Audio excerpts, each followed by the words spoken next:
हा आवळ्याचा मुरब्बा तुम्ही एकदा नक्की ट्राय करा. पाचन क्रियेसाठी एकदम उत्कृष्ट आहे.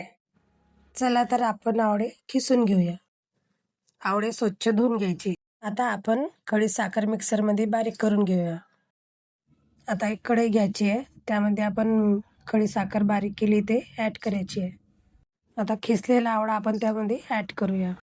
तुम्ही ही प्रोसेस करताना गॅस कमीच ठेवायचा आहे. आता आपण यामध्ये 1 वाटी गूळ ॲड करूया. आता यामध्ये आपण थोडे खडे मसाले ॲड करूया. 2 लवंग, 4 मिरे, दालचिनी छान परतून घेऊया. 5 मिनिटं आपण याला थोडं शिजू देऊया.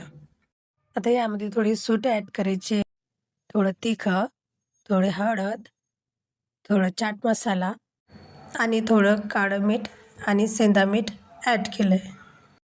छान याला परतून घेऊया. 10 ते 15 मिनिटं याला शिजू द्यायचं आहे. नंतर थंड झाल्यावर एका बरणीमध्ये स्टोअर करायचं आहे. व्हिडिओ आवडला असेल तर लाईक करा.